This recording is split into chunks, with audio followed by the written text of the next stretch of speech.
தமிழகத்தில் உள்ள அனைத்து மாவட்ட நீதிமன்றங்களில் பல்வேறு பணியிடங்களை வந்து நேரடி நியமனம் மூலியமாக நேரடி தேர்வு மூலியமாக நடத்துவதற்கான வேலைவாய்ப்பு அறிவிப்பை வந்து மெட்ராஸ் உயர்நீதிமன்றம் வந்து வெளியிட்டிருக்காங்க. அதை பற்றின கம்ப்ளீட் டீட்டெயில்ஸை இந்த வீடியோவில் நம்ம பார்க்கலாம். கல்வி தகுதி, அதே மாதிரி ஏஜ், ரிமைனிங் டீட்டெயில்ஸ் எல்லாமே வந்து டீட்டெயில் நோட்டிஃபிகேஷன் செப்பரேட்டாக வந்து அனௌன்ஸ் பண்ணியிருக்காங்க. அதை நம்ம பின்னாடி பார்க்கலாம். அதற்கு முன்னாடி என்னென்ன போஸ்ட்டு, எவ்வளவு வேக்கன்சிஸ், அதற்கான சம்பளம் எவ்வளவு அப்படின்றத பார்க்கலாம். ஃபஸ்ட்டு வந்து நகல் பரிசோதகர், எக்ஸாமினரை பொறுத்த வரைக்கும் 60 வேக்கன்சி இருக்குது. 19,500 ரூபாயிலேருந்து 71,900 ரூபாய் வரைக்கும் இருக்கக்கூடிய ஒரு பே ஸ்கேலில் தான் வந்து இந்த பணியிடம் இருக்குது. இதே பே ஸ்கேலில் தான் வந்து ரீடர் மற்றும் சீனியர் பைலிஃப் இந்த பணியிடங்களும் இருக்குது. நகல் வாசிப்பாளர் ரீடரை பொறுத்த வரைக்கும் 11 வேக்கன்சியும், முதுநிலை கட்டளை நிறைவேற்றுனர் சீனியர் பைலிஃப் பொறுத்த வரைக்கும் 100 வேக்கன்சி இருக்குது. சரிங்களா? இளநிலை கட்டளை நிறைவேற்றுவர் கட்டளை பணியாளர் ஜூனியர் பைலிஃப் ப்ராசஸ் சர்வர் பொறுத்த வரைக்கும் 242 வேக்கன்சி இருக்குது. 19,000லேருந்து 69,900 ரூபாய் பே ஸ்கேலில் இந்த போஸ்ட் இருக்குது. அடுத்தது கட்டளை எழுத்தர் ப்ராசஸ் ரைட்டரை பொறுத்த வரைக்கும் ஒரு வேக்கன்சி இருக்குது. 16,600 ரூபாயிலேருந்து 60,800 ரூபாய் அப்படின்ற பே ஸ்கேலில் இருக்குது. ஜெராக்ஸ் ஆப்ரேட்டர், அதாவது ஒளிப்பட நகல் எடுப்பர் 53 வேக்கன்சிஸ். இந்த வேக்கன்சியும் பார்த்திங்கன்னா 16,600 ரூபாய் ஸ்டார்டிங் பே. அடுத்தது ஓட்டுநரை பொறுத்த வரைக்கும் 27 வேக்கன்சி இருக்குது. 19,500 ரூபாய் அப்படின்ற இந்த பே ஸ்கேலில் இருக்கக்கூடிய வேக்கன்சி தான் வந்து டிரைவர் போஸ்ட்டு. அடுத்தது நகல் பிரிவு உதவியாளர் காப்பியிஸ்ட் அட்டெண்டரை பொறுத்த வரைக்கும் 16 வேக்கன்சி. 15,700 ரூபாயிலேருந்து ஸ்டார்ட் ஆகுது பே ஸ்கேல். அலுவலக உதவியாளர் ஆஃபீஸ் அசிஸ்டண்ட்டை பொறுத்த வரைக்கும் 638 வேக்கன்சி இருக்குது. 15,700 ரூபாயிலேருந்து ஸ்டார்ட் ஆகுது இந்த போஸ்ட்டுக்கான சேலரி. தூய்மை பணியாளர், அதாவது கிளீனிங்னஸ் ஒர்க்கர் ஸ்கேவெஞ்சர் 202 வேக்கன்சி இருக்குது. 15,700 ரூபாய். இதுக்கப்புறம் இருக்கக்கூடிய எல்லா பணியிடங்களும் பார்த்திங்கன்னா 15,700 ரூபாயிலேருந்து 58,100 ரூபாய் அப்படின்ற பே ஸ்கேலில் இருக்கக்கூடிய ஒரு பணியிடங்கள் தான். தோட்ட பணியாளர் கார்டனரை பொறுத்த வரைக்கும் 12 வேக்கன்சியும், காவலர் இரவு காவலர் வாட்ச்மேன் அல்லது நைட் வாட்ச்மேனை பொறுத்த வரைக்கும் 459 வேக்கன்சி இருக்குது. இரவு காவலன் மற்றும் மசால்ஜி நைட் வாட்ச்மேன் கம் மசால்ஜியை பொறுத்த வரைக்கும் 85 வேக்கன்சியும், காவலர் மற்றும் மசால்ஜி வாட்ச்மேன் கம் மசால்ஜி 18 வேக்கன்சியும், ஸ்வீப்பர் கம் மசால்ஜி தூய்மை பணியாளர் மற்றும் மசால்ஜியை பொறுத்த வரைக்கும் ஒரு வேக்கன்சி இருக்குது. அடுத்தது வந்து வாட்டர்மேன் வாட்டர் உமனை பொறுத்த வரைக்கும் 2 வேக்கன்சி இருக்குது. அதே மாதிரி மசால்ஜியை பொறுத்த வரைக்கும் 402 வேக்கன்சிஸ் இருக்குது. சரிங்களா? இது வந்து உங்களுக்கு ஆன்லைனில் மட்டும்தான் நீங்கள் வந்து அப்ளை பண்ண முடியும். கேண்டிடேட்ஸ் வந்து ஆன்லைனில் அப்ளை பண்ணிவிட்டு ஃபீ பேமெண்ட்டை பொறுத்த வரைக்கும் ஆஃப்லைனில், அதாவது சலான் மூலமாக பே பண்ணணும். அது எப்படி அப்படின்றதையும் ஸ்டெப் பை ஸ்டெப் ப்ரொசீஜருமே வந்து செப்பரேட்டாக வீடியோ வந்து நான் பப்ளிஷ் பண்ணுறேன். அதை பார்த்தீங்கன்னா உங்களுக்கு கம்ப்ளீட் டீட்டெயில்ஸ் என்னென்ன டீட்டெயிலெலாம் கேட்டிருக்காங்க அப்ளிகேஷனில், எந்தெந்த ஃபீல்டெலாம் நீங்கள் எப்படி ஃபில் பண்ணணும், எப்படி வந்து என்னென்ன டாக்குமெண்ட்ஸ் வந்து அப்லோட் பண்ணணும் அப்படின்றது எல்லாமே டீட்டெயிலாக அதில் வந்து step by step procedure video வந்து செப்பரேட்டாக அப்லோட் பண்ணுவோம். அதை பார்த்தீங்கன்னா உங்களுக்கு அப்ளை பண்ணுற ப்ரொசீஜர் தெரியும். அதுக்கு முன்னாடி இந்த வீடியோவில் நம்ம ரிமைனிங் டீட்டெயில்ஸ், அதாவது எலிஜிபிலிட்டி யார், என்னென்ன போஸ்ட்டுக்கு என்னென்ன எலிஜிபிலிட்டி, அதே மாதிரி ஏஜ் எல்லாமே நம்ம 1 by 1 பார்க்கலாம். சரிங்களா? அப்ளை பண்ணுறதுக்கான கடைசி நாள் 27/5/2024. சரிங்களா?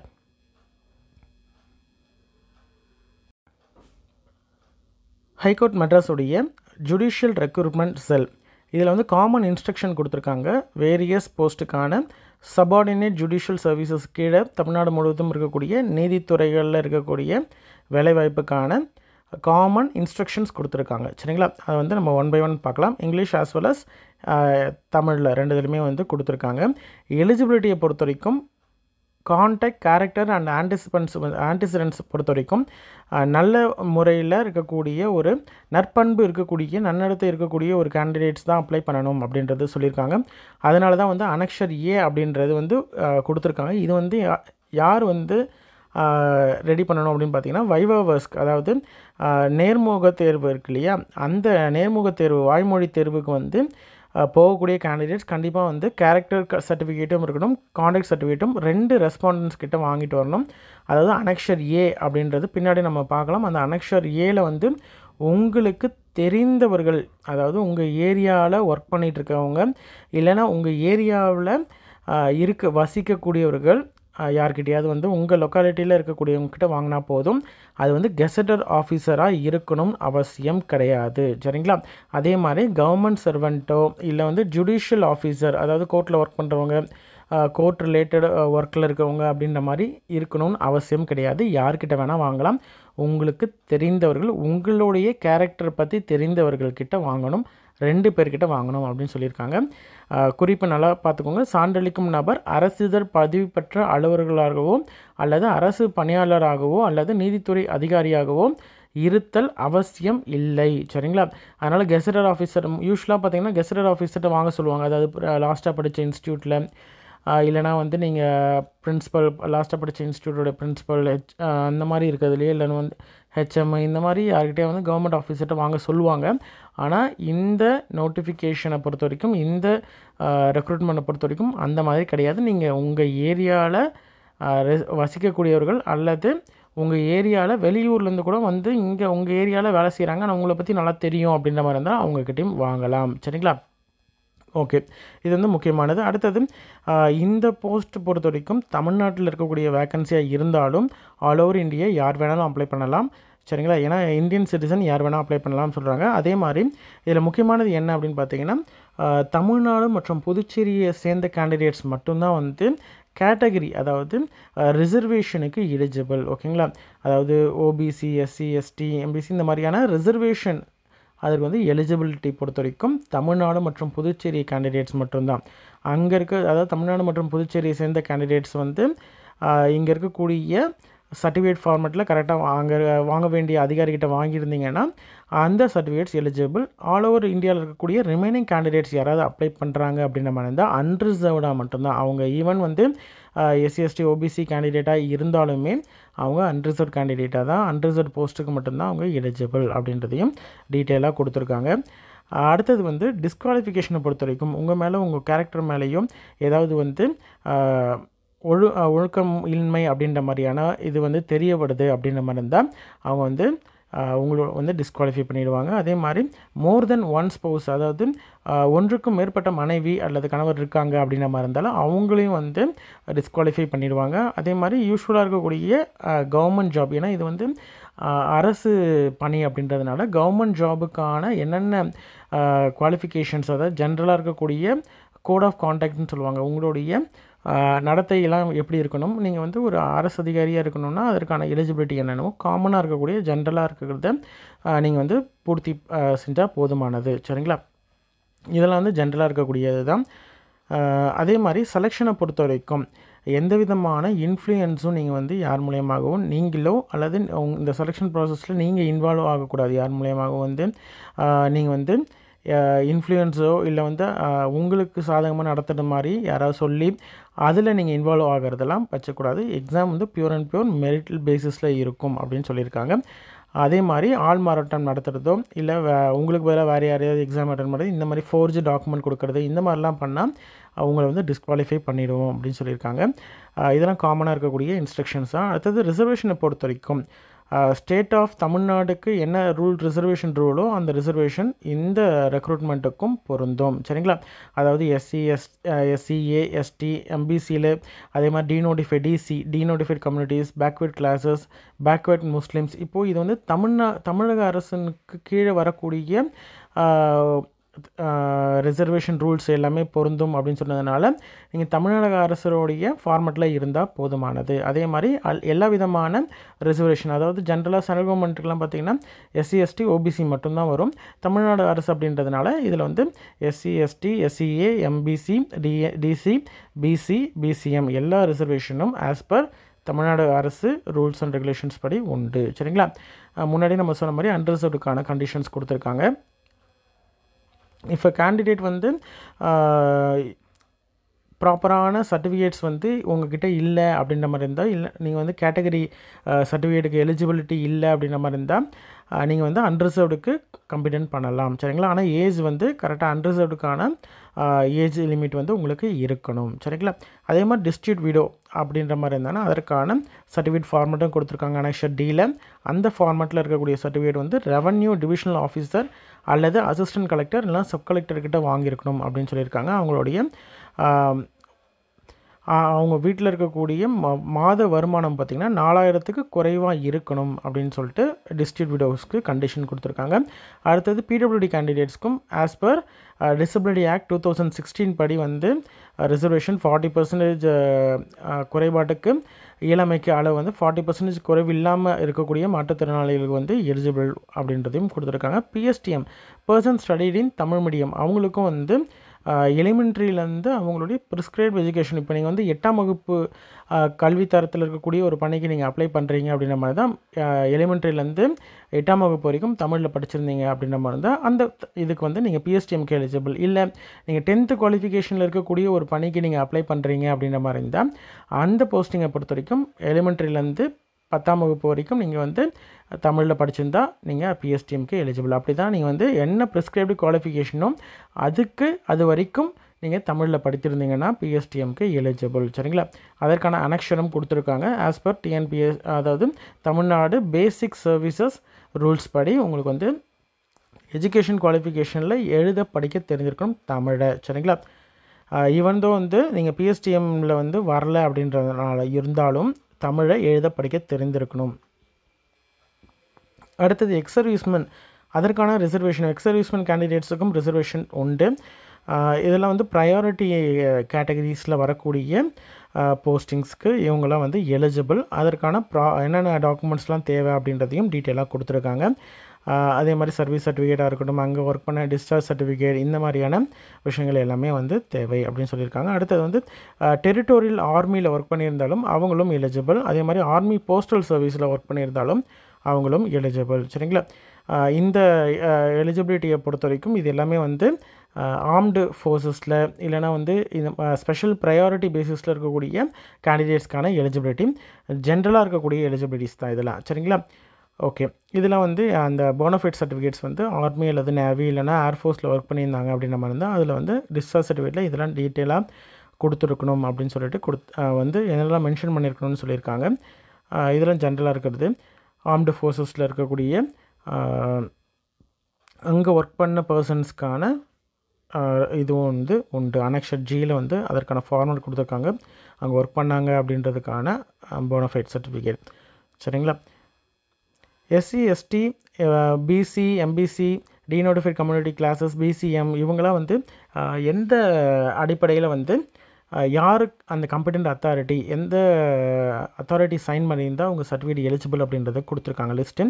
எஸ்டி கேண்டிடேட்ஸ்க்கு வந்து ரெவன்யூ டிவிஷனல் ஆஃபீஸர் இல்லை assistant collector, sub collector, personal assistant, general கலெக்டருடைய பிஏ அவங்கக்கிட்ட வாங்கியிருந்தாலும் எலிஜிபிள் தான். டிஸ்ட்ரிக்ட் ஆதி திராவிட வெல்ஃபேர் ஆஃபீஸர்கிட்ட வாங்கியிருந்தாலும் எலிஜிபிள் தான். அதுவே இந்த எஸ்சிஏ கேண்டிடேட்டாக இருந்தாங்கன்னா தாலுக் தாசில்தார் வட்டாட்சியர்கிட்ட வாங்கியிருக்கணும் அப்படின்னு சொல்லியிருக்காங்க. MBC DC BC BCM BSC other than Muslims இவங்கெல்லாம் வந்து யார்கிட்ட வாங்கியிருக்கணும் அப்படின்னு பார்த்தீங்கன்னா ரெவன்யூ ஆஃபீஸர் தாசில்தார் லெவலோட not lower in rank than tahsildar கிட்ட வாங்கியிருக்கணும். இல்லை வந்து ஹெட் குவார்ட்டர்ஸ் டெப்யூட்டி தாசில்தார் கிட்ட வாங்கிக்கலாம், அல்லது ஸ்பெஷல் டெப்யூட்டி தாசில்தார் கிட்ட வாங்கியிருக்கலாம் அப்படின்னு சொல்லியிருக்காங்க. அதே மாதிரி எம்பிசி டிசியில் வரக்கூடிய தோட்டிய நாயக்கர் அப்படின்ற இந்த பர்டிகுலர் எம்பிசி கேண்டிடேட்ஸை பொறுத்த வரைக்கும் ஹெட் குவார்ட்டர்ஸ் டெப்யூட்டி தாசில்தார் கிட்ட வாங்கியிருக்கணும் அப்படின்னு சொல்லியிருக்காங்க. கம்யூனிட்டி சர்டிஃபிகேட்டை பொறுத்த வரைக்கும் ப்ராப்பரான ரெக்கார்ட்ஸ் அண்ட் டிசி எஸ்எஸ்சியில் இருக்கக்கூடிய ரெக்கார்ட்ஸ்லாம் வந்து எலிஜிபிள் கிடையாது. உங்களுக்கு ப்ராப்பரான கம்யூனிட்டி சர்டிஃபிகேட் இருந்தால் மட்டும்தான் வந்து அந்த பர்டிகுலர் கம்பெட்டன்ட் அத்தாரிட்டியில் வாங்கியிருந்தால் மட்டும்தான் வந்து எலிஜிபிள். அப்படி இல்லை அப்படின்ற மாதிரி இருந்தால் எலிஜிபிலிட்டி வர மாட்டீங்க. சரிங்களா? டிரான்ஸ்ஜெண்டர் கேண்டிடேட்டை பொறுத்த வரைக்கும் டிரான்ஸ்ஜெண்டரில் எம்பிசியாக இருக்கிறாங்க அப்படின்ற மாதிரி இருந்தால் அதற்கான சர்டிஃபிகேட் வந்து எம்பிசி சர்டிஃபிகேட் கரெக்டாக வச்சுருக்கணும். டிரான்ஸ்ஜெண்டர் எஸ்சிஏ இல்லை எஸ்டி கேண்டிடேட் அப்படின்ற மாதிரி இருந்தால் அதற்கான ரெஸ்பெக்டிவ் கம்யூனிட்டிக்கான சர்டிஃபிகேட் வந்து வச்சுருக்கணும்.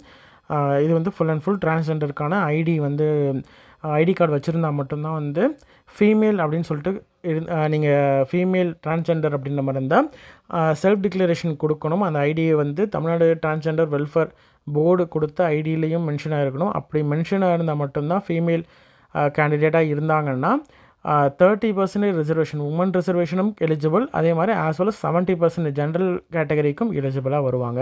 அதுவே வந்து டிரான்ஸ்ஜெண்டர் கேண்டிடேட்டாக இருக்கிறாங்க ஆனால் மேல் அப்படின்னு சொல்லிட்டு அவங்க ஐடி கார்டில் மென்ஷன் ஆகியிருக்கு அப்படின்ற மாதிரி இருந்தால் ஒன்லி 70% அந்த ஜென்ரல் ரிசர்வேஷன் ஜென்ரல் கேட்டகரிக்கு மட்டும்தான் எலிஜிபிளாக வருவாங்க. சரிங்களா? அடுத்தது ப்ரையாரிட்டி சர்டிஃபிகேட்ஸ் முன்னாடி சொன்ன மாதிரி தான். ப்ரையாரிட்டி என்னென்ன அப்படின்னு பார்த்தீங்கன்னா, கொரோனா பீரியடில் ஏதாவது கொரோனா அல்லது ஏதாவது வேறு ஏதாவது ரீசன்ஸ்னால அவங்களுடைய ஃபாதர் மதர் 2 பேருமே வந்து பெற்றோர்களை வந்து இழந்த குழந்தைகள் இருக்காங்க இல்லையா, அவங்க வந்து ப்ரையாரிட்டி முன்னுரிமை இதில் வந்து வராங்க. அதே மாதிரி ஃபஸ்ட்டு ஜென்ரேஷன் முதல் தலைமுறை பட்டதாரிகள் இருக்காங்க இல்லையா, அவங்களும் வந்து ப்ரையாரிட்டி லிஸ்ட்டில் தான் வராங்க. தமிழ் மீடியத்தில் படித்தார்கள் இல்லையா, தமிழ் அரசு பள்ளிகளில் வந்து தமிழ் மொழியில் பயின்ற நபர்கள் அவங்களும் வந்து பிஎஸ்டிஎம் கேண்டிடேட்ஸும் வந்து ப்ரையாரிட்டி லிஸ்ட்டில் தான் வராங்க. அதே மாதிரி டிசேபிலிட்டி எக்ஸர்வீஸ்மென் அவங்களும் வந்து ப்ரையாரிட்டி லிஸ்ட்டில் தான் வராங்க. விடோஸ், டிஸ்ட்ரிபியூட் விடோஸ் இந்த அதாவது ஆர்ம்டு ஃபோர்ஸஸில் இருந்து அவங்க சர்வீசஸில் இருக்கும்பொழுது இறந்தவர்களுடைய குழந்தைகள் விடோஸ், இல்லைனா சன் டாட்டர்ஸ், அவங்களுடைய நெக்ஸ்ட்டு கின் இவங்கெல்லாம் வந்து அதில் தான் வருவாங்க. இது ஃபுல் அண்ட் ஃபுல் வந்து எக்ஸர்வீஸ்மென் ஃபேமிலிக்கான ப்ரையாரிட்டி லிஸ்ட்டு.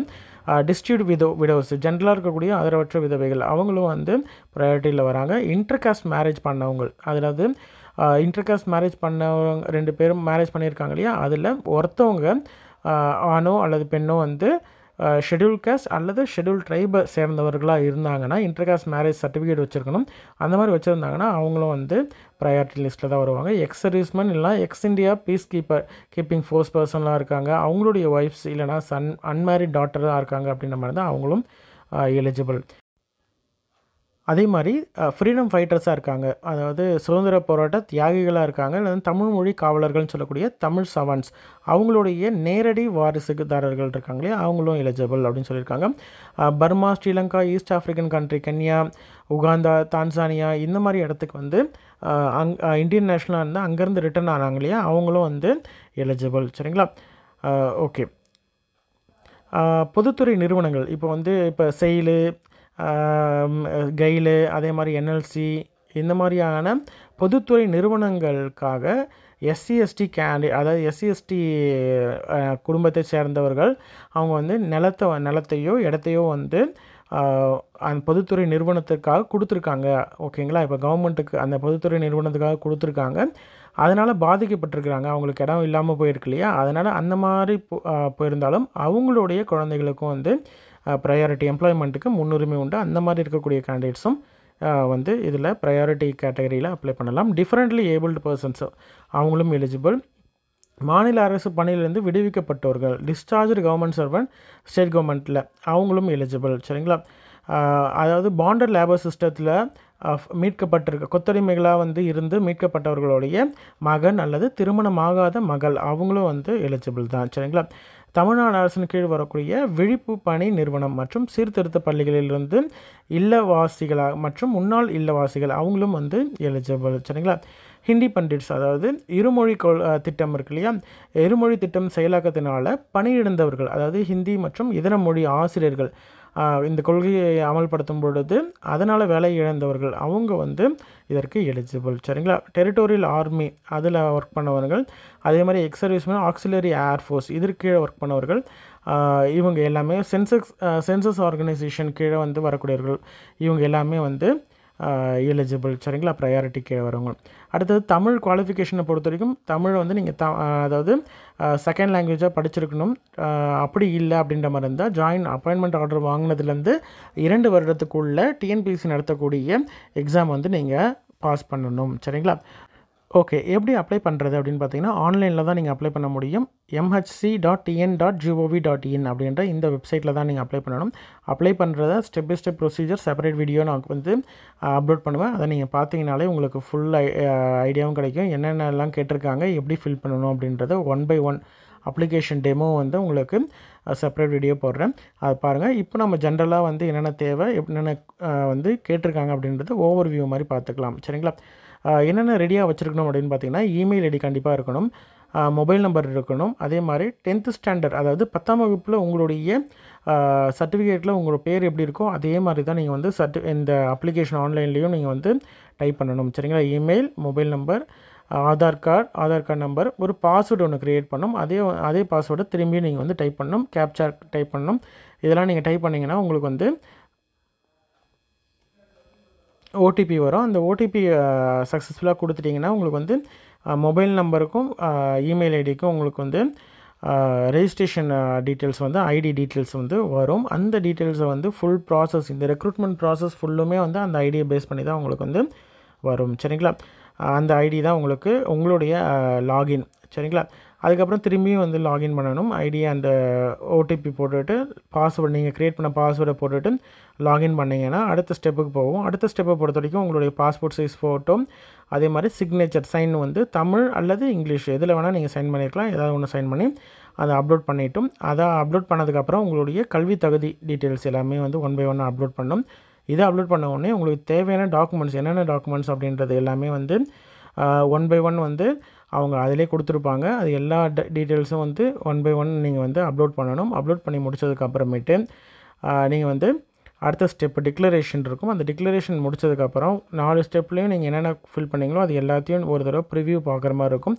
பார்த்து முடித்ததுக்கப்புறம் நீங்கள் உங்களுடைய சலானை டவுன்லோட் பண்ணுற மாதிரி இருக்கும். ஃபீஸ் பே பண்ணக்கூடிய கேண்டிடேட்ஸ் வந்து சலான் வந்து நீங்கள் ஜெனரேட் பண்ணி அந்த சலானை வந்து இந்தியன் பேங்க்கில் போய்ட்டு நீங்கள் கட்டுற மாதிரி இருக்கும். சலானில் வந்து 3 இது இருக்கும். அதாவது ட்ரிப்ளிகேட்டுன்னு சொல்லுவாங்க. ஒன்று வந்து உங்களுடைய காப்பி, அதாவது கேண்டிடேட்டோட இண்டிவிஜுவல் காப்பி, அடுத்தது வந்து ஹைகோர்ட்டோட காப்பி, இன்னொன்று வந்து பேங்க்கோட காப்பி இருக்கும். பேங்க்கோட காப்பி அவங்க எடுத்துக்குவாங்க. இந்த 2 காப்பியும் நீங்கள் வந்து உங்கள்கிட்ட கொடுத்துருவாங்க. அதாவது சீல் போட்டு நீங்கள் பே பண்ணதுக்கப்புறம் சீல் போட்டு இந்த 2 காப்பியும் உங்களுக்கு கொடுத்துருவாங்க. இதை 2த்தையும் நீங்கள் வந்து என்ன பண்ணணும், ஸ்கேன் பண்ணி நீங்கள் வந்து அப்லோட் பண்ணணும். சரிங்களா? அப்லோட் பண்ணிங்கன்னா தான் உங்களுக்கு வந்து அப்ளிகேஷன் சக்ஸஸ் ஆகும். சரிங்களா? ஓகே, சலானும் அப்லோட் பண்ணதுக்கப்புறமேட்டு தான் உங்களோட அப்ளிகேஷன் கம்ப்ளீட் ஆகும்.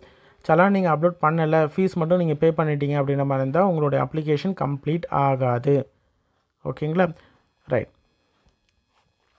எக்ஸாம் ஃபீஸை பொறுத்த வரைக்கும் அதான் இந்தியன் பேங்க் நம்ம சொன்னோம் இல்லையா, இந்தியன் பேங்க் சலான் மூலியமாக பே பண்ணணும். ஃபீ பேமெண்ட் வந்து வேறு எந்த மோடு டிடியோ, போஸ்டல் ஆர்டரோ, செக்கோ, நெஃப்டோ இல்லை ஜிபே இந்த மாதிரி எந்த இதுவுமே கிடையாது. சரிங்களா? ஒன்லி சலான் மூலியமாக மட்டும்தான் பே பண்ணணும். அதர் இன்ஸ்ட்ரக்ஷன்ஸும் ஜென்ரலாக இருக்கக்கூடிய இன்ஸ்ட்ரக்ஷன் கொடுத்துருக்காங்க.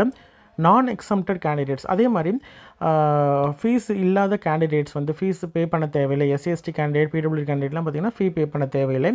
அந்த மாதிரி இருக்கக்கூடிய கேண்டிடேட்ஸ்லாம் வந்து நீங்கள் டேரெக்டாக வந்து உங்களுடைய அப்ளிகேஷன் டீட்டெயில்ஸ் எல்லாத்தையும் கொடுத்துட்டு அப்லோட் பண்ணிட்டீங்கன்னா ஃபைனலாகவே அவங்களுக்கு அப்ளிகேஷன் டவுன்லோட் ஆகிடும். ஃபீஸ் இருக்கக்கூடிய கேண்டிடேட் தான் சலான் டவுன்லோட் பண்ணி அந்த சலானை போய் கட்டிட்டு அதுக்கப்புறம் அப்லோட் பண்ண திரும்பியும். சரிங்களா?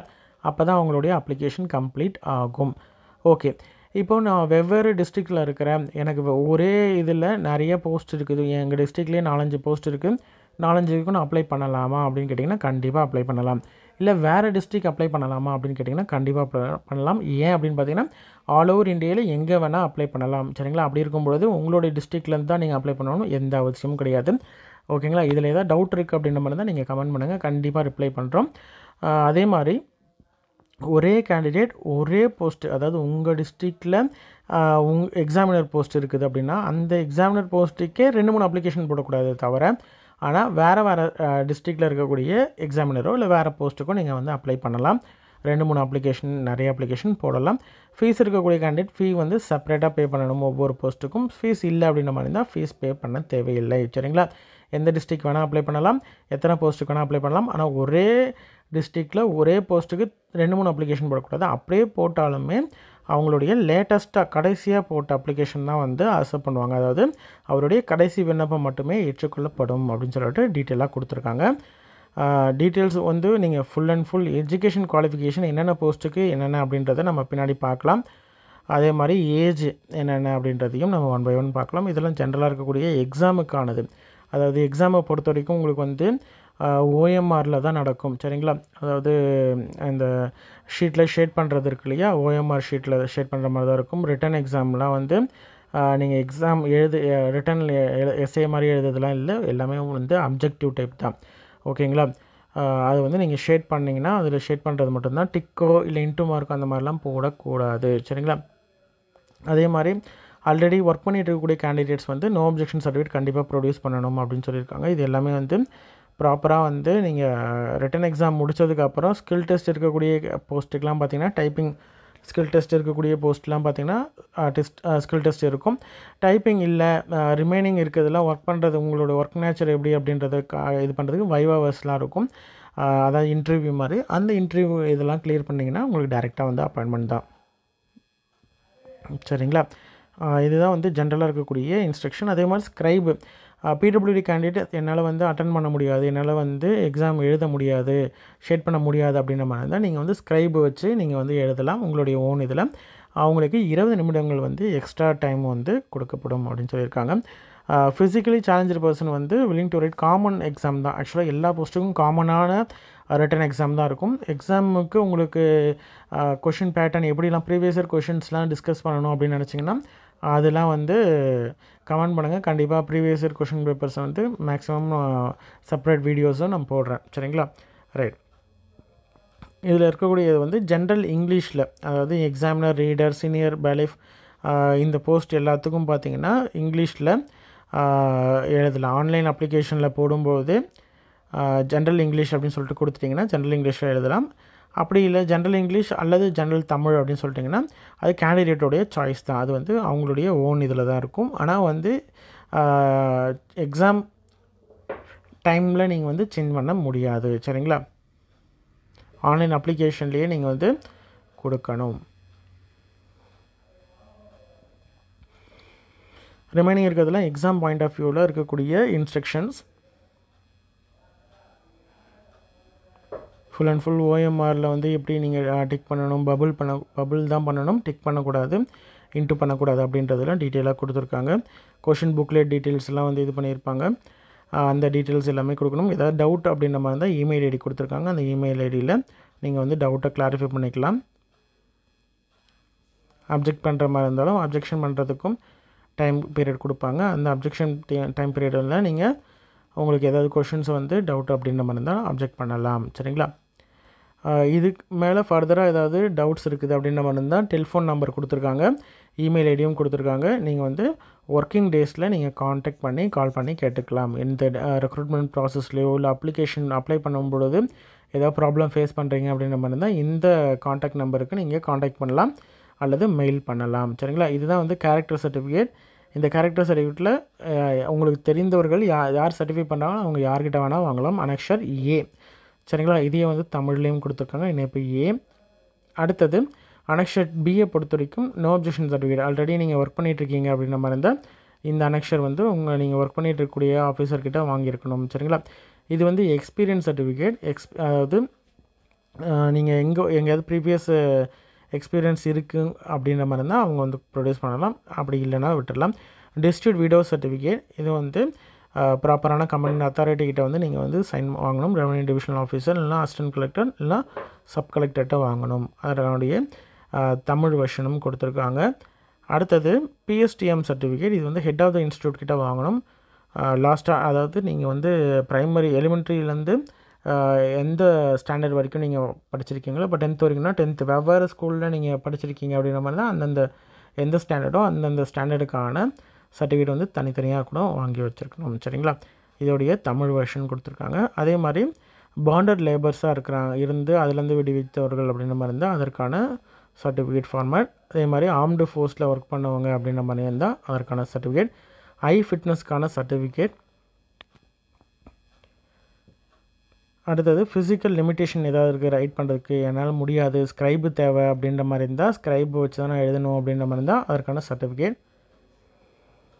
அதே மாதிரி அண்டர்டேக்கிங், உங்களுடைய ஓன் இதில் தான் நீங்கள் வந்து ஸ்க்ரைப் அட்டன் பண்ணுறீங்க அப்படின்றதுக்கான அண்டர்டேக்கிங். சரிங்களா? ஓகே, என்னென்ன போஸ்ட்டுக்கு யாரெல்லாம் எலிஜிபிள், என்ன குவாலிஃபிகேஷன் அப்படின்றத பார்க்கலாம். Post name examiner, reader, senior பெயிலிஃப், junior பெயிலிஃப், process server, process writer. இந்த பணியிடங்களுக்கெல்லாம் பார்த்திங்கன்னா மினிமம் 10ஆம் வகுப்பு முடித்திருக்கணும். சரிங்களா? 10th பப்ளிக் எக்ஸாம் பாஸ் பண்ணியிருக்கணும், கண்டிப்பாக பாஸ் பண்ணியிருக்கணும், அல்லது அதற்கு ஈக்குவலண்ட்டான இது வந்து முடிச்சிருந்தா போதும். சரிங்களா? அதே மாதிரி ஹை ஸ்கூல் முடிச்சிருக்காங்க, ஹையர் செகண்டரி முடிச்சிருக்காங்க அப்படின்ற மாதிரி இருந்தால், காலேஜ் முடிச்சிருக்காங்க அப்படின்ற மாதிரி இருந்தாலும் அவங்களும் எலிஜிபிள். சரிங்களா? மினிமம் 10ஆம் வகுப்பு முடித்திருக்கணும். அடுத்தது ஜெராக்ஸ் ஆப்ரேட்டர். ஜெராக்ஸ் ஆப்ரேட்டரை பொறுத்த வரைக்கும் உங்களுக்கு வந்து கேண்டிடேட் வந்து கண்டிப்பாக 10ஆம் வகுப்பு முடித்திருக்கணும். இதற்கும் சேம் தான், 10ஆம் வகுப்பு முடித்திருக்கணும். ஹையர் செகண்டரி முடிச்சிருக்காங்க இல்லை காலேஜ் முடிச்சிருக்காங்க அப்படின்ற மாதிரி இருந்தாலும் ஓகே. அதே மாதிரி இது கூட வந்து ப்ராக்டிக்கல் எக்ஸ்பீரியன்ஸ் இருக்கணும். ஓகேங்களா? குறைந்தபட்சம் 6 மாதம் வந்து ஜெராக்ஸ் மிஷின் ஆப்ரேட் பண்ணதுக்கான ப்ராக்டிக்கல் எக்ஸ்பீரியன்ஸ் இருக்கணும். சரிங்களா? அது முக்கியமாக கொடுத்துருக்காங்க ஜெராக்ஸ் ஆப்ரேட்டருக்கு. இது வந்து மினிமம் 10ஆம் வகுப்பு முடித்திருக்கணும் வித் எக்ஸ்பீரியன்ஸ். சரிங்களா? அடுத்தது டிரைவரை பொறுத்த வரைக்கும் உங்களுக்கு வந்து மினிமம் 8ஆம் வகுப்பு முடித்திருக்கணும். சரிங்களா? 8th ஸ்டாண்டர்ட் பாஸ் பண்ணியிருக்கணும். அதுக்கப்புறம் டிரைவிங் லைசன்ஸ் வச்சுருக்கணும். Driving motor vehicle. ஓகேங்களா? மோட்டார் வெஹிக்கிள் ஆக்ட் படி வந்து ப்ராக்டிக்கல் எக்ஸ்பீரியன்ஸும் இருக்கணும். சரிங்களா?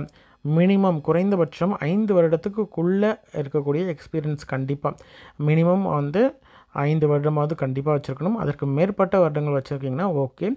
குறைந்தபட்சம் 5 வருடமாவது எக்ஸ்பீரியன்ஸ் இருக்கணும். சரிங்களா? 8ஆம் வகுப்பு பாஸ் பண்ணியிருக்கணும். டிரைவிங் லைசன்ஸ் வச்சுருக்கணும். சரிங்களா? இது வந்து டிரைவர் பணியிடத்திற்கான எக்ஸ்பீரியன்ஸ். அடுத்தது காப்பீஸ் அட்டெண்டர், ஆஃபீஸ் அசிஸ்டண்ட். இந்த பணியிடத்திற்கு மினிமம் 8ஆம் வகுப்பு பாஸ் பண்ணியிருக்கணும். சரிங்களா? 8ஆம் வகுப்பு பாஸ் பண்ணியிருக்கணும். அதற்கு ஈக்குவலண்ட்டான இது வந்து குவாலிஃபிகேஷன் முடிச்சிருந்தா போதும். ஸ்பெஷல் குவாலிஃபிகேஷனை பொறுத்த வரைக்கும் சைக்கிள் ஓட்ட தெரிந்திருக்கணும். சரிங்களா? சைக்கிள் ஓட்ட தெரிந்திருக்கணுன்றது ஸ்பெஷல் குவாலிஃபிகேஷனாக கொடுத்துருக்காங்க காப்பீஸ்ட் அட்டெண்டர் மற்றும் ஆஃபீஸ் அசிஸ்டண்ட். சரிங்களா? ரைட். அடுத்ததாக இருக்கிறது வந்து cleanliness workers, scavenger, gardener, watchman, night watchman. Night வாட்ச்மேன்லேயும் வந்து மசால்ச்சி, நைட் வாட்ச்மேன் மசால்ச்சி, ஸ்வீப்பர் மசால்ச்சி, வாட்டர் உமன் மசால்ச்சி. இந்த பணியிடங்களுக்கு எல்லாத்துக்குமே பார்த்திங்கன்னா தமிழ் எழுத படிக்க தெரிந்திருந்தால் போதுமானது. சரிங்களா? வேறு எந்த படித்திருக்கணும்னு அவசியமே கிடையாது. தமிழ் எழுத படிக்க தெரிந்திருந்தால் போதுமானது. சரிங்களா?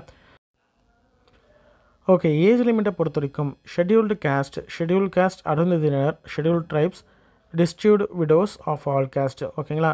மேக்ஸிமம் ஏஜ் வந்து 37 வயது வரைக்கும் இருக்கக்கூடிய கேண்டிடேட் அப்ளை பண்ணலாம். 1/7/1987க்கு முன்னாடி ஆன் ஆர் பிஃபோர் பிறந்திருக்கக்கூடாது. சரிங்களா? இதற்கு முன்னாடி பிறந்திருந்தாங்கன்னா எலிஜிபிள் கிடையாது. அதுக்கப்புறமேட்டு 1/7/1987க்கு அப்புறமேட்டு பிறந்திருந்தாங்கன்னா ஓகே. அடுத்தது most backward classes, denotified communities, backward class other than Muslims, அதே மாதிரி பேக்வர்ட் கிளாஸ் முஸ்லீம்ஸு, இவங்கெல்லாம் பார்த்திங்கன்னா 34 வயது வரைக்கும் இருக்கக்கூடிய கேண்டிடேட் அப்ளை பண்ணலாம். 1/7/1990க்கு அப்புறமேட்டு பிறந்திருக்கணும். சரிங்களா? அதர் கேண்டிடேட்ஸ் அதே மாதிரி அன்ரிசர்வ்ட் கேண்டிடேட்ஸ். ஓகேங்களா? இந்த மேலே குறிப்பிடப்பட்டிருக்கக்கூடிய கேட்டகரிஸ் கம்யூனிட்டிஸ் ரெண்டு கேட்டகரியும் தவிர ரிமைனிங் இருக்கக்கூடிய அனைத்து கேட்டகரியும் பார்த்திங்கன்னா மேக்ஸிமம் ஏஜ் லிமிட் 32. 1/7/1992க்கு அப்புறமேட்டு பிறந்தவங்க மட்டும்தான் எலிஜிபிள். சரிங்களா? ஓகே. எக்ஸாம் பேட்டர்னை பொறுத்த வரைக்கும் அதாவது office assistant, copyist attender, cleanliness worker, watchman மற்றும் அதர் போஸ்ட் எல்லாத்துக்கும் பார்த்திங்கன்னா பார்ட் ஏ வந்து ஜென்ரல் தமிழ் எலிஜிபிலிட்டி டெஸ்ட்டில் 50 கொஷின் இருக்கும், 50 மதிப்பெண்.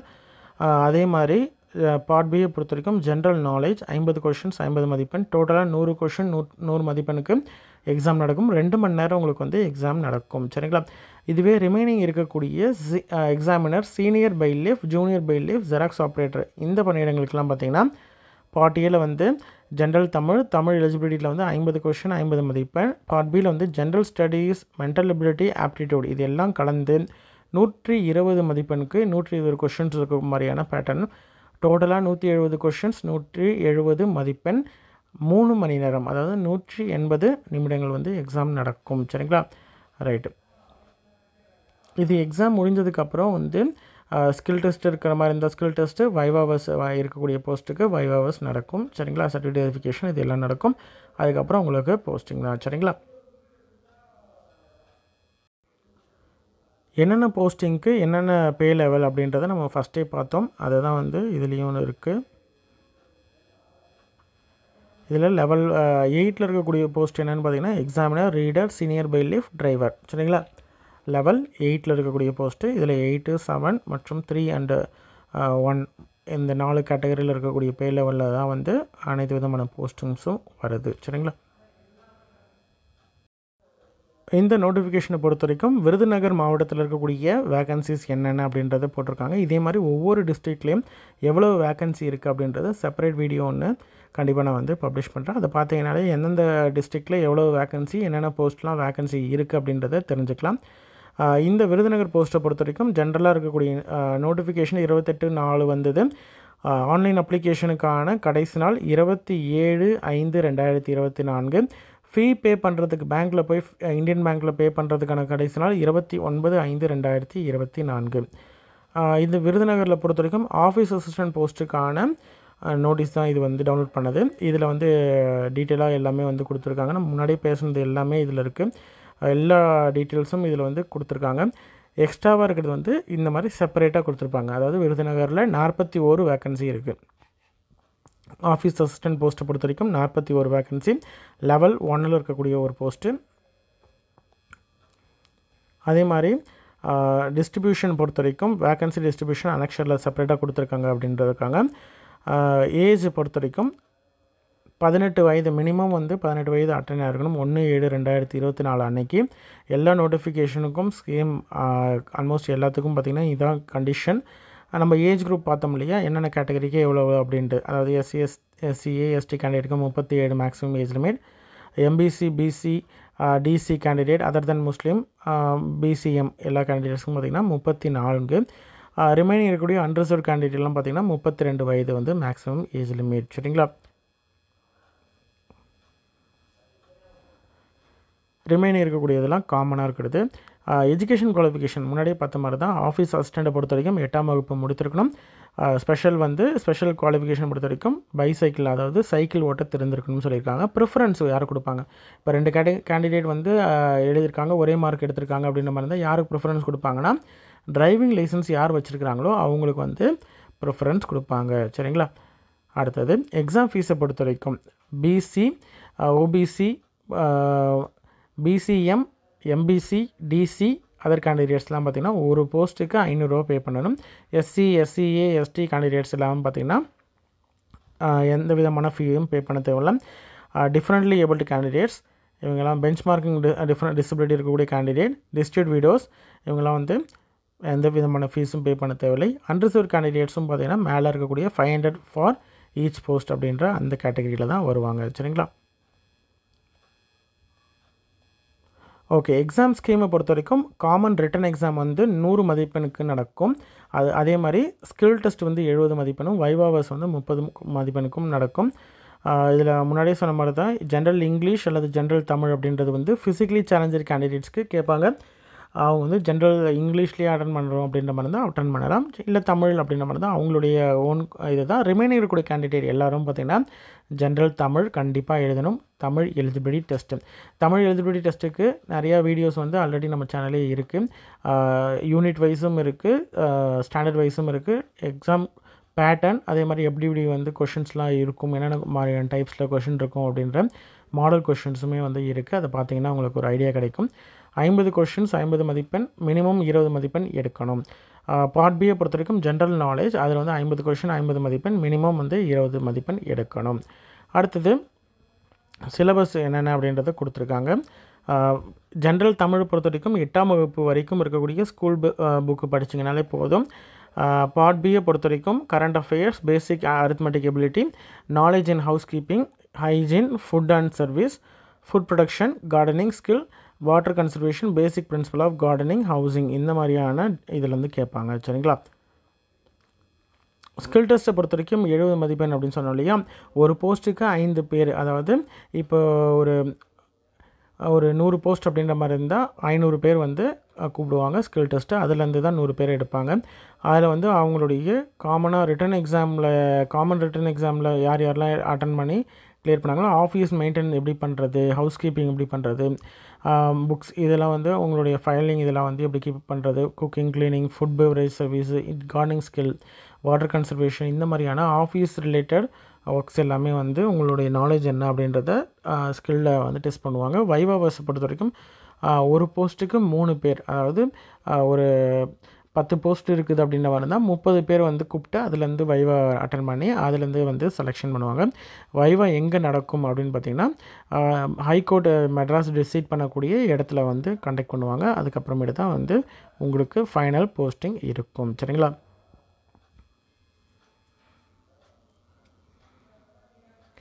அதே மாதிரி candidate NCC, NSS, ACC, scout, guide, literary ஆக்டிவிட்டீஸ்லாம் வச்சுருக்கீங்க அப்படின்ற மாதிரி இருந்தால், அதர் ஆக்டிவிட்டீஸ்லாம் ஏதாவது இருக்குது அப்படின்ற மாதிரி இருந்தால் வைவாவஸில் உங்களுக்கு மார்க் வந்து கன்சிடர் பண்ணுவாங்க. சரிங்களா? அதே மாதிரி பார்ட் ஏ பார்ட் பி இருக்கு இல்லையா, அதை பேஸ் பண்ணி தான் ஃபைனல் செலெக்ஷன் வந்து மேட் பண்ணுவாங்க. பார்ட் ஏ பார்ட் பி இதிலெல்லாம் காமன் எக்ஸாமில் வந்து எவ்வளோ மார்க் எடுத்துருக்கீங்க அப்படின்றத பொறுத்தும் ஸ்கில் டெஸ்ட் வைவா டெஸ்ட்டில் எடுத்துருக்க மார்க் எல்லாத்தையுமே வந்து சம்ம பண்ணி தான் ஃபைனல் மெரிட் லிஸ்ட் வந்து விடுவாங்க. அந்த மெரிட் லிஸ்ட் பேஸ் பண்ணி தான் உங்களுக்கு வந்து செலெக்ஷன் இருக்கும். சரிங்களா? இதான் வந்து அனெக்ஷர், அதாவது டோட்டலாக இருக்கக்கூடிய 41 போஸ்ட் இருக்குது இல்லையா, 41 போஸ்ட்டில் விருதுநகர் மாவட்டத்தில் இருக்கக்கூடிய 41 ஆஃபீஸ் அசிஸ்டன்ட் போஸ்ட்டு என்னென்ன கேட்டகரியில் ரிசர்வேஷன் அப்படின்றத டீட்டெயிலாக கொடுத்துருக்காங்க. ஜென்ரல் டர்னில் வந்து கரண்ட் வேக்கன்சி வந்து 4, டோட்டல் வேக்கன்சி 4. ஜென்ரல் டர்னில் பிஎஸ்டிஎம்மில் வந்து 2 வேக்கன்சி இருக்குது. ஜென்ரல் டர்ன் உமனில் வந்து 3 வேக்கன்சி. ஜென்ரல் டர்ன் பிஎஸ்டிஎம்மில் உமனில் வந்து 1 வேக்கன்சி. ஜென்ரல் டர்ன் ப்ரையாரிட்டியில் 3 வேக்கன்சி. முடிஞ்ச வரைக்கும் வந்து எந்தெந்த டிஸ்ட்ரிக்டில் எவ்வளோ வேக்கன்சி அப்படின்றத, அதே மாதிரி என்னென்ன கேட்டகரியில் வேக்கன்சி அப்படின்றதையும் நீங்கள் பார்த்துட்டு அப்ளை பண்ணிங்கன்னா உங்களுக்கு ஈஸியாக இருக்கும். சரிங்களா? ஏன்னா வந்து எவ்வளோ வேக்கன்சி அப்படின்றத பொறுத்து நீங்கள் வந்து அப்ளை பண்ணலாமா, இல்லை எந்த டிஸ்ட்ரிக்ட் அப்ளை பண்ணலாம், இல்லை உங்கள் டிஸ்ட்ரிக்டில் எந்த போஸ்ட்டுக்கு அதிக வேக்கன்சி இருக்குது அப்படின்றதெல்லாம் பார்த்துட்டு அப்ளை பண்ணலாம். சரிங்களா? நன்றி. இந்த வீடியோ கண்டிப்பாக உங்களுக்கு வந்து பயனுள்ளதாக இருக்கும் அப்படின்றத நம்புகிறேன். உங்களோட ஃப்ரெண்ட்ஸ் சர்க்கிளில் யாராவது வந்து கவர்மெண்ட் ஜாபுக்கு போகணும் அப்படின்னு நினைக்கிறாங்க அப்படின்ற மாதிரி இருந்தால் அவங்களுக்கு இந்த வீடியோவை ஷேர் பண்ணுங்கள். கண்டிப்பாக அவங்களுக்கும் யூஸ்ஃபுல்லாக இருக்கும். நன்றி.